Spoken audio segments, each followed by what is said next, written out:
สวัสดีค่ะก็กลับมาช่องรักสุขภาพอีกแล้วช่องของคนรักสุขภาพค่ะวันนี้เอาเมนูคลีนแบบง่ายๆมาอีกแล้วนะคะเมนูนั้นก็คือผัดสายบัวคลีนนะคะก่อนไปดูเพื่อนๆอย่าลืมกดไลค์กดแชร์และกด Subscribe ให้ช่องรักสุขภาพก่อนค่ะ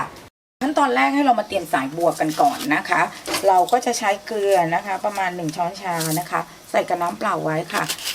น้ำเปล่ากับเกลือให้ละลายให้หมดนะคะหลังจากนั้นเรามาเตรียมสายบัวกันค่ะวิธีการนี้นะคะจะทำให้สายบัวไม่ดำนะคะเดี๋ยวเรามาดูกันค่ะเราก็จะใช้นะคะสายบัวแล้วก็ดึงก้านข้างในให้หมดอันนี้คือไม่มีนะคะแล้วเราแ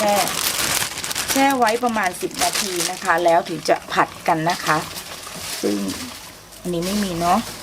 นะคะเดี๋ยวเราก็จะไปเตรียมไก่กันนะคะโดยที่เราจะใช้อกไก่นะคะในเมนูคลีนทุกครั้งเราก็จะใช้อกไก่กันเนาะน้ำมันที่ใช้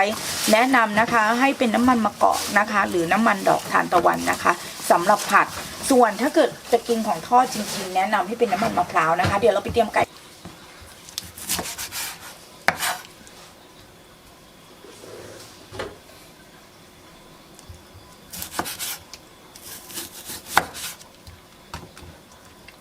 โดยเราหั่นนะคะโดยที่ไม่เอาหนังเลยนะคะแล้วเดี๋ยวเตรียมกระเทียมกันค่ะ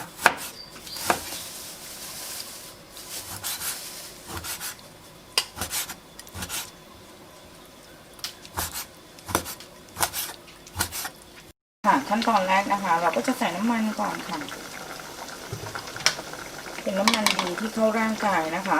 ก็แนะนำนะคะประมาณ1 ช้อนโต๊ะนะคะไม่ว่าน้ำมันดอกทานตะวันหรือน้ำมันมะกอกนะคะตามด้วยกระเทียมค่ะเจียวพอหอมนะคะ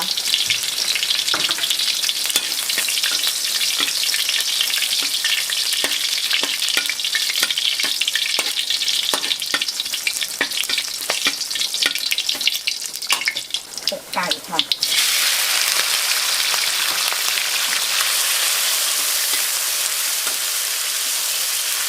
อกไก่เป็นอะไรที่สุกง่ายนะคะแล้วก็ทำได้เร็วมากนะคะเดี๋ยวเป็นโปรตีนที่ดีที่มีราคาสูงนะ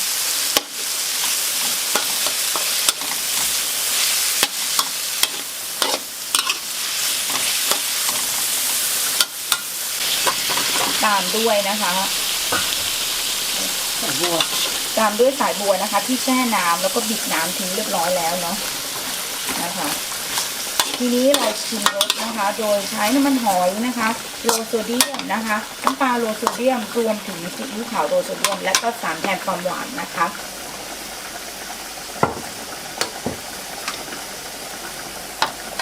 หอยนะคะ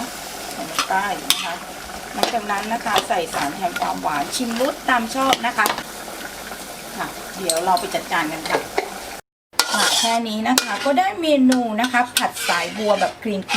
แถมกรอบอร่อยด้วยนะคะจานเริ่มเทิมเลยนะเราสามารถที่จะใส่ห่อไปทานที่ทำงานก็ได้นะคะ